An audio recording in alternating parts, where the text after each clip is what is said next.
प्रिय मित्रों, मैंने पिछले चैप्टर में मेरी कहानी में आपको बताया कि मेरा जन्म स्थान कहाँ था। जन्म स्थान जानने के बाद स्वतः ये प्रश्न उठेगा कि मेरा ओरिजिन किस जगह का है। यह प्रश्न वस्तुतः मेरे मन में उठता है, क्योंकि उस गांव के कुछ लोग मुझे मिले। वहाँ के कुछ बाशिंदे जो कि मुस्लिम सलारिया राजपूत हैं, उनके स्टेटमेंट, कुछ और लोगों के जो लोग वहीं मुस्लिम छूट गए उनके वीडियो वगैरह, और सबसे अधिक जब मैं शोपियान में अपने काम में व्यस्त था तो मेरा जो एक पर्सनल सिक्योरिटी ऑफिसर था, पीएसओ, उसने मुझे एक दिन बताया कि वह भी मेरे ही गांव का है। जब मैंने उसको कहा कि भाई तुम्हें कैसे पता चला कि मैं तुम्हारे गांव का हूं, मेरी तो कभी चर्चा इस बात से हुई नहीं, तो उसने कहा कि मुझे मालूम है, क्योंकि मैं आपके ही गांव का हूं, वही ब्राह्मणा का। वहां पे सिर्फ ब्राह्मणों के कुछ घर थे, 8-10 घर थे। एक मुस्लिम घर था जो आप ही के घर के, आपके जो आगे आंगन था, बहुत बड़ा आंगन था, उसी आंगन के एक कोने में रहते थे, जो कि गुज्जर थे। और एक राजपूतों का हमारा ही घर था। मैं ठाकर राजपूत हूं और मैंने आपके बारे में सुना था, और अभी मैं जम्मू कश्मीर पुलिस में नियुक्त हूं, और किस्मत से, भाग्य से मुझे आपका पीएसओ बना दिया गया, पर्सनल सिक्योरिटी ऑफिसर बना दिया गया, जब तक आपका स्टे यहाँ पे है। एक्चुअल में वह दीनानगर में रहता था, उसका घर दीनानगर में था, जो पंजाब में पड़ता है, लेकिन जम्मू कश्मीर स्टेट के पास ही सटा हुआ है। पठानकोट से जस्ट आगे, पठानकोट और गुरदासपुर के जस्ट बीच में। तो उसने कहा कि मेरा घर तो दीनानगर में है, क्योंकि हम लोग दीनानगर में चले गए थे। अब गांव जब समाप्त हुआ, हमारा पाकिस्तान बन गया और सारा कुछ हो गया, तो हम लोग पठानकोट चले गए थे, और बाद में गवर्नमेंट ने हमको दीनानगर में बसा दिया था। लेकिन मुझे ये सब याद था, क्योंकि मेरे से उम्र में थोड़ा बड़ा था, कि हमारा असली गांव वहीं पे है, और हम सभी लोग ऊपर पहाड़ों से जम्मू कश्मीर से आए हैं। जो ऊपरी पहाड़ हैं जम्मू कश्मीर के, वहाँ से माइग्रेट किए हैं किसी आपदा के कारण। शायद कोई बाढ़ आई होगी या फ्लैश फ्लड आया होगा, तो जो हमारा ओरिजिनल गांव था, जो कि बहुत ऊपर था, यानी कश्मीर की तरफ था, कहीं पहाड़ों में या कहाँ, ये तो मुझे पता नहीं, लेकिन वहाँ बाढ़ आ जाने के कारण हम सब वहाँ से भाग निकले, और आकर के महाराजा जम्मू से रिक्वेस्ट की कि हमें कोई जगह दीजिए, हमारा सब कुछ बर्बाद हो गया है। और इसलिए महाराजा ने यह जो जंगल था, यह जंगल हम लोगों को दिया, और कहा कि आप यहाँ जंगल को काट करके खेती लायक ज़मीन बनाओ और आप यहीं रहो। यानी कि ये बात 1843 के बाद आई है, क्योंकि अभी की जो प्रेजेंट डोगरा डायनेस्टी है, उन्होंने जम्मू कश्मीर पे अपना राज 1843 से अमृतसर टीटी के बाद में, जब इन्होंने 75 लाख रुपए में खरीद लिया, इनके जो ग्रेट ग्रैंडफादर थे गुलाब सिंह डोगरा ने जब खरीद लिया 75,000 रुपयों में, 75 लाख रुपयों में, तो ये यहाँ के शासक बन गए। तो इन्हीं की प्रेजेंस में हम लोग वहाँ ऊपर से कहीं आए हैं। जगह का मुझे कोई आइडिया नहीं था, लेकिन यह मुझे स्पष्ट रूप से मेरे पेरेंट्स को और सबको ये पता था और याद था। इसलिए मैं वापस यहाँ गवर्नमेंट में श्रीनगर आया और मैंने ढूंढा कि वह गांव कौन सा है। उसको पता चला कि वह गांव दक्षिण कश्मीर में एक कुलगाम जगह की जगह के नाम है, जहाँ से वो लोग आज से 200-250 साल पहले, 200 साल के करीब पहले या 150 साल, यानी कि महाराजाओं की डोगरा डायनेस्टी आने के बाद वहाँ से कोई बहुत प्राकृतिक कुछ होने के कारण, गड़बड़ होने के कारण शायद बाढ़ आई होगी, क्योंकि वहाँ बहुत से रिवुलेट और नदियाँ हैं। तो बाढ़ के कारण या फ्लैश फ्लड के कारण वो लोग वहाँ से विस्थापित हो गए और वो नीचे महाराजा के दरबार में चले गए कि हमें कोई जगह दी जाए। क्योंकि इन लोगों की जो भाषा और वो कश्मीरी से थोड़ी भिन्न थी, जो कि डोगरी मिक्स थी, तो डोगरा राजाओं ने उनको बसंतर रिवर के पास जो जंगल था वह जंगल अलॉट कर दिया और कहा कि इस जंगल को काटो और जितना तुम काट सकते हो वो सारी ज़मीन आप लोगों की होगी। तो सब लोग वहीं बैठ गए और जंगल काट काट के खेती के लायक उस ज़मीन को बनाने लगे। और इस तरह से उन्होंने बड़ी बड़ी ज़मीनें, काफ़ी बड़ी ज़मीनें, काफ़ी तादाद में जिन्हें 1000 एकड़ 500 एकड़ जो है वो काट काट के, और सब लोगों ने वहाँ समृद्धपूर्वक वो लोग वहाँ पे रहने लगे और उस एरिया को डेवलप किया। यह बात इसके अलावा कुछ और मुस्लिम लोगों ने जो आसपास के भोई विलेज में, ये 2 विलेज थे, ट्विन विलेज थे, भोई और भोई ब्राह्मणा। भोई बड़ा गांव था जो पास में ही था, कोई मुश्किल से 1 किलोमीटर दूर, और ये भोई ब्राह्मणा सिर्फ ब्राह्मणों का वो गांव था जहाँ पे विस्थापित ब्राह्मण हायर रीजन से, ये किसी को पता नहीं था, हायर रीजन से आकर के और वहाँ पे बसे थे। कहीं बीच में पुंछ भी हो सकता है, जोड़ियाँ भी हो सकता है, मुजफ्फराबाद भी हो सकता है, लेकिन उस ठाकुर साहब के कहे अनुसार, क्योंकि वो ये क्लेम कर रहे थे कि उन्होंने इसी आधार पे अपने कागज़ वहाँ से निकाले और उनको सरकारी नौकरी यानी कि जम्मू कश्मीर पुलिस में भर्ती मिली, तो इसलिए मैं उसको थोड़ा सा ऑथेंटिक मानता हूँ। लेकिन उस वक्त मेरा कोई अपने इतिहास जानने में इंटरेस्ट नहीं था, मुझे कोई इस चीज़ से मतलब नहीं था, इसलिए मैंने उससे ये नहीं कहा कि तुम मेरे भी कागज़ वहाँ से निकाल दो या मुझे बता दो या कर दो। हालांकि वो स्वयं इंसिस्ट कर रहा था कि आप मेरे साथ चलो, मैं आपके निकाल दूंगा, अगर वहाँ के भी नहीं हैं तो मैं जहाँ के भी आप हैं मैं पता करके कागज़ देख करके निकाल दूंगा, क्योंकि मेरी उस सेक्शन में ड्यूटी रही है एज ए पुलिस अफसर।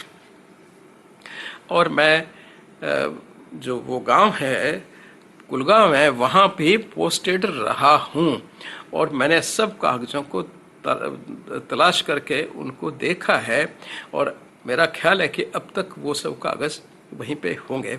यह बहुत पुरानी बात है, लेकिन मैंने उस वक्त इस बात में कोई तवज्जो नहीं दी, क्योंकि मैं जवान था, मैं यंग था, और यंग आदमी जो है वो कुछ नहीं जानना चाहता अपने पास्ट के बारे में। लेकिन जब मैं थोड़ा वृद्ध हुआ तो मुझे भी इंक्विजिटिवनेस हुई, लेकिन तब तक मुझे वो ठाकुर साहब का पता नहीं था कहाँ है, और किसी का भी अंदाज नहीं था। बस इतना ही जो मैंने अपने यूट्यूब पे और इधर उधर सोशल मीडिया में ढूंढ के निकाला, या मेरे मित्रों ने बताया जो उधर है पता वगैरह करके, और उन्होंने कहा कि साहब ये निश्चित है कि इस भोई ब्राह्मणा में जो रहने वाले 8-10 घर थे वह जो है ऊपर से कहीं पे विस्थापित होकर आए थे, और उन लोगों ने अपना नाम झनगोत्रा क्यों रखा ये हमें भी पता नहीं है, उन्हीं के किसी पूर्वज को पता हो सकता है, क्योंकि इस तरह के नाम तो ऊपर पहाड़ों में तो हैं, लेकिन पहाड़ों के बाद कश्मीर में तो ऐसा कोई नाम नहीं होता है। यह सब डिटेल बातें मेरी उस जिस औरत उस महिला से जिनको आप मेरे माता स्वरूप मान सकते हैं, जिन्होंने मेरे को पैदा किया था, जिनके हाथों में इस दुनिया में आया था, उस लेडी ने भी मुझे बताई थी स्काइप के ऊपर कि आप लोग यहाँ के नहीं थे, कहीं दूर से आप ऊपर से आए थे और यहाँ इस गांव में भोई गांव के पास करीब 1 किलोमीटर दूर जो जंगल था उसमें आप लोगों को स्थापित किया गया था इस बसंतर के किनारे। इतनी सब मेरे पास इन्फॉर्मेशन होने के बावजूद भी उस टाइम मेरा मन बिल्कुल भी नहीं किया कि मैं इस चीज़ का पता करूं या कंफर्म करूं। ये सिर्फ लोगों से बातचीत करने पे या बताने पे ये बातें सब मुझे पता चलती थी। इसका कंफर्मेशन मेरे को हरिद्वार से भी हुआ। वहाँ जब जाके मैंने अपने परिवार की हिस्ट्री पूछना चाहिए तो उसके बाद उनका बही खाता जल्दी ही बंद हो जाता था 100-150 साल के बाद में, और वो कहते थे कि इसके आगे आपका कोई प्रमाण नहीं है। एक व्यक्ति ने मुझे बताया था, तब भी मुझे कोई इंटरेस्ट नहीं था। उसने कहा कि इसका आगे का आपका हिसाब किताब जम्मू कश्मीर में एक मटन नाम की जगह है, वहाँ पे आपको मिलेगा। उस मटन से मैंने अब जब मेरा थोड़ा इंटरेस्ट हुआ रिटायर होने के बाद में, तो मैंने कोशिश की थी। एक पेश्चिन नाम के पंडित थे वहाँ से, उन्होंने कहा कि हाँ मैं पता कर सकता हूँ, लेकिन अब जब से वहाँ पे कश्मीरियों को बाहर निकाला गया मारपीट करके उनके साथी मुस्लिम लोगों द्वारा, तो वो सारा उनका जो खाता है वो सब वहीं रह गया और उसे नहीं पता कि वो खाता वहाँ पे अभी सुरक्षित है या ख़त्म हो चुका है या जल चुका है। तो इसलिए स्पष्ट रूप से मैं कुछ नहीं कह सकता। कभी कुलगाम वापस जाऊँगा तो मैं कह सकता हूँ, अगर आप मेरे पास व्यक्तिगत रूप से आएंगे और तब अगर वो उनकी बही आपकी अवेलेबल होगी तो शायद मैं बता सकूँ। लेकिन मेरा कोई इतना इंटरेस्ट नहीं रहा, कोई इतना इतिहास जानने का मैं नहीं था। लेकिन हाँ, अब कुछ समय से मेरे में यह इंक्विजिटिव, जब कालांतर में मेरी इच्छा हुई तो मुझे कहीं से कोई उन लोगों का सुराग नहीं मिला और मैं उन सब इंस्पेक्टर को जो मेरे पीएसओ थे उनको भी ट्रेस नहीं कर पाया और आगे बात को नहीं बढ़ा पाया। मुझे बस इतना ही कंफर्म कर पाया कि हम लोग वहाँ पे कहीं और से एक फैमिली के रूप में आए थे, जो कालांतर में जाकर के 8-10 लोग घर हमारे वहाँ पे भोई ब्राह्मणा में हो गए थे। इसके अलावा एक मेरे रिश्तेदार जो मुझे मिले और जिनकी पोस्टिंग वहीं पे थी, यानी कि सांबा सेक्टर में थी, रामगढ़ सेक्टर में, और वो उस पूरे एरिया को जानते थे। उन्होंने मुझे कहा, और इसका कंफर्मेशन वो जो भोई के लोग हैं अभी भी, क्योंकि भोई गांव अभी भी स्थित है वहाँ पे, उन्होंने भी इसको कंफर्म किया कि भोई ब्राह्मणा को 71 के बाद में बिल्कुल समाप्त कर दिया गया था, प्लेन कर दिया गया था, और उसकी ज़मीन को भी हिंदुस्तान ने अपने कब्जे में ले लिया था। इसीलिए हम अब उसी गांव को भोई या भोई ब्राह्मणा, दोनों जो नाम अच्छा लगता है वो ले लेते हैं लोग। और ये लिखा हुआ भी कहीं पे भोई लिखा जाता है, कहीं पे भोई ब्राह्मणा लिखा जाता है, लेकिन एक्चुअल में जो आपका गांव भोई ब्राह्मणा था वह 1971 के बाद वार में बिल्कुल समाप्त हो गया था, प्लेन हो गया था, और उसकी ज़मीन पे भी हिंदुस्तान गवर्नमेंट ने कब्जा कर लिया था। जो काफ़ी कुछ उसकी ज़मीन अभी जो है वो जो आर्मी है, बीएसएफ है, उसी के कब्जे में है। और वहाँ रहने वाले जो मुस्लिम लोग थे, क्योंकि तब तो पाकिस्तान बन चुका था, वो लोग भोई में ही शिफ्ट कर गए, क्योंकि बिल्कुल वो 1-8 किलोमीटर ही दूर था। ये एक सैटेलाइट विलेज की तरह था और वो सैटेलाइट विलेज समाप्त भी हो चुका है। ऐसा मेरे एक रिश्ते में जो मेरे वहाँ पे पोस्टेड थे, रादर कमांडिंग ऑफिसर थे, उन्होंने भी इस बात की पुष्टि की कि बिल्कुल भोई ब्राह्मणा गांव था वहाँ पे, बॉर्डर पे, बिल्कुल बॉर्डर के ऊपर था, बसंतर पे, लेकिन वह बिल्कुल ही समाप्त हो गया था 1971 के बाद में। अब सिर्फ उसके कुछ अवशेष हैं और वहाँ पे पुलिस की पोस्ट है और वहाँ के लोग सारे जो है पास वाले भोई गांव में शिफ्ट कर गए थे। तो अब भोई को ही भोई भी कहते हैं और भोई ब्राह्मणा भी कह दिया जाता है। वो थोड़ा बड़ा विलेज था और भोई ब्राह्मणा छोटा विलेज था, क्योंकि व्यवहार से कोई विस्थापित आए हुए लोगों के लिए बसाया गया था। महाराजा ऑफ जम्मू ने जो बाद में शकरगढ़ तहसील में चला गया और इस तरह से वो जम्मू से भी बाहर निकल गया था। लेकिन यह बसाया गया जो था वो जम्मू महाराजा ने ही था, अपनी टेरिटरी समझ करके ही उन्होंने वो आदेश दिया था और उस वक्त तक शायद वो टेरिटरी उन्हीं की रही हो। लेकिन बाद में जब शकरगढ़ तहसील को बनाया गया तो वो जम्मू में से ही निकाल करके जफरवाल जो थी जागीर उसी को निकाल करके और पंजाब की उसमें डाल करके और शकरगढ़ तहसील को क्रिएट किया गया था। बेसिकली डोमिनेंटली ये डोगरा तहसील ही थी, ये जम्मू कश्मीर का ही पार्ट था, जिसका रेवेन्यू के कारण अंग्रेज़ों ने अपना कब्जा रख लिया और उसको छोड़ा नहीं। इस तरह से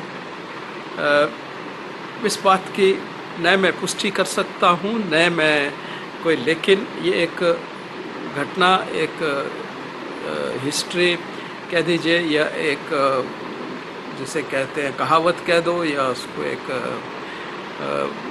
गांव की कहानी कह दो, वो मेरे को पता चली तो इसलिए उसका मैंने एक्सेप्ट किया, यहाँ पे वर्णन किया। पर इतना निश्चित है कि वहाँ से और इस भोई ब्राह्मणा में हम लोग ओरिजिनल या बहुत लंबे समय से नहीं थे।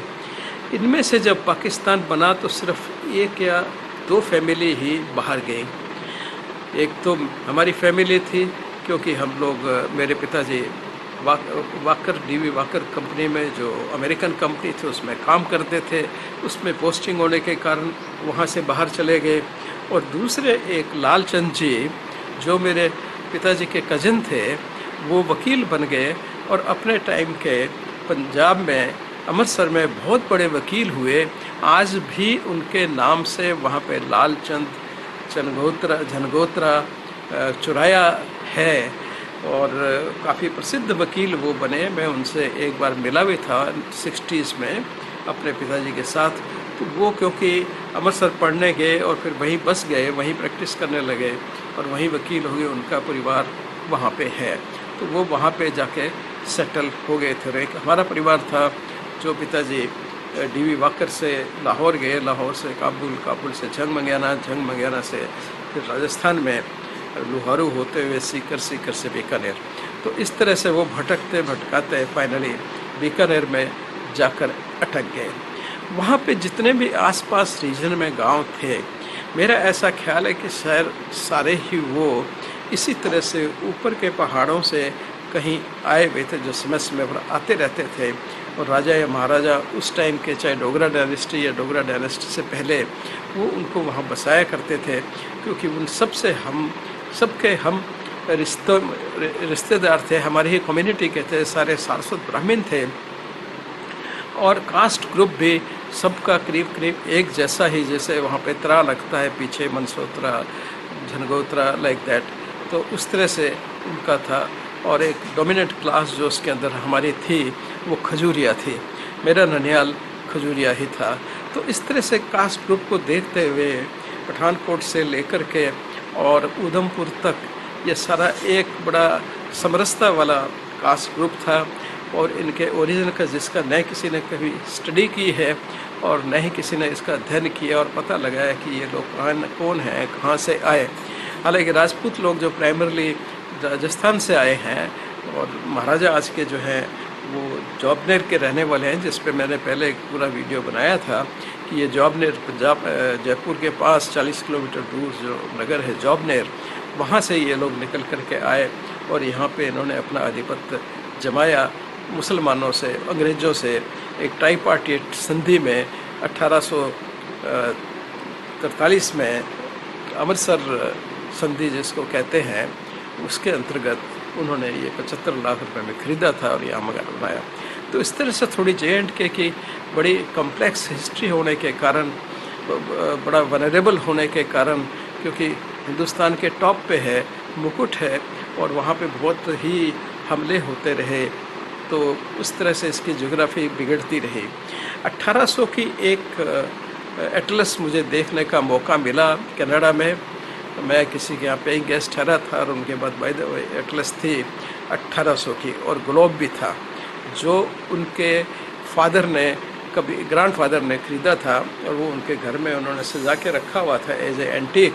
उसमें जम्मू कश्मीर नाम की कोई जगह नहीं थी, केवल मात्र कश्मीर था, और यह कश्मीर सियालकोट से लेकर के, शकरगढ़ से लेकर के, पठानकोट से लेकर के और ठेठ ऊपर तिब्बत तक जाता था। तो उस सारे एरिया को उन्होंने एक ही नाम से, कश्मीर से उसका नाम रखा हुआ था, और वही शायद सत्यता भी रही है, क्योंकि इस सारे रीजन में सारस्वत ब्राह्मण्स बहुत डोमिनेंट है। और जो पौराणिक की कहानी है वो भी ये बताती है कि सारस्वत ब्राह्मण्स एन ब्लॉक आकर के इस कश्मीर में आकर के बसे, वैली में भी बसे और वैली के चारों तरफ भी बसे, हिमाचल के एरिया में भी जाके बसे, और कुछ लोग नेपाल में भी चले गए, वहाँ भी बसे।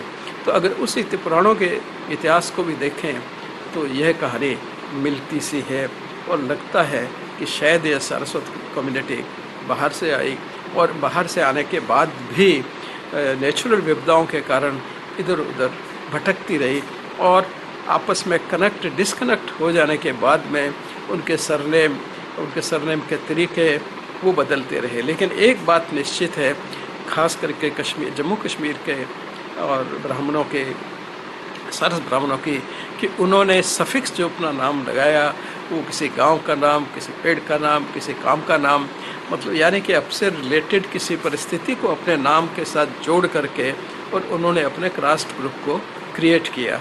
वो एक विचार भी हो सकता था, वो एक गांव भी हो सकता था, वो कोई एक घटना भी हो सकती थी, वह किसी व्यक्ति की एक सक्सेसफुल गाथा भी हो सकती थी। ये सब ही देखने को जम्मू में भी मिलता है, और यही जो है कश्मीर में भी सारस्वत कम्युनिटी में रिवाज मिलता है। इसीलिए इन दोनों कम्युनिटीज़ के नाम बहुत अजीबोगरीब, कास्ट ग्रुप जो है वो थोड़े से अजीबोगरीब से नज़र आते हैं बाकी आसपास के पंजाब के और उनसे निकलते हुए। तो ये थी कहानी, ये थी, और प्रजम्पशन, मैं ऐसे कोई वेरीफाइड की बात नहीं कहता, मैं किंवदंतियों के आधार पर जो कथाएं इधर उधर से सुनी हैं उसके आधार पर यह सब बता रहा हूँ, और इनका सिर्फ कोई एक लिंक एस्टेब्लिश करने की मैं स्वयं भी कोशिश करता हूँ। किसी बंधु को अगर और कुछ पता हो इस बारे में तो वह मुझे ज़रूर बताए, जिससे कि मैं इस एज में आकर के, ये एक शौक़ सा बन जाता है कि आप जानना चाहते हैं अपने पूर्वजों के बारे में, अपने बारे में, अपनी कम्युनिटी के बारे में, कि आखिरकार ये लोग कौन हैं, कहाँ से आए, कैसे आए। तो वो एक जानने का बड़ा सा, मैंने डीएनए का भी काम किया है अनुपमा रैना को लेकर के, और एक डीएनए स्टडी भी की है, तो जिसने एस्टेब्लिश किया कि ये सब ग्रुप एक ही है, इसमें कोई शक नहीं है। जेनेटिकली ये एक ही ग्रुप है। हाँ, समय समय पर इनका इधर उधर मूवमेंट होता रहा, और लोकलाइजेशन के कारण जब कोई लोकलाइज्ड कम्युनिटी हो जाती है तो कुछ उसके अपने ही ट्रेट उनमें डेवलप हो जाते हैं, और वो ट्रेट यहाँ भी डेवलप हुए। इसलिए कश्मीरी ब्राह्मण अलग से लगने लगे भाषा से और जाति के अनुसार, जम्मू वाले अलग लगने लगे, हिमाचल वाले अलग लगने लगे। पंजाब में खैर दोनों रीजन्स के ज़्यादातर कश्मीर से माइग्रेटेड जो वहाँ मिलेंगे, अमृतसर तक जो है, उनके सरनेम भी कुछ के वही हैं, कुछ के परिवर्तित हो गए हैं। धन्यवाद।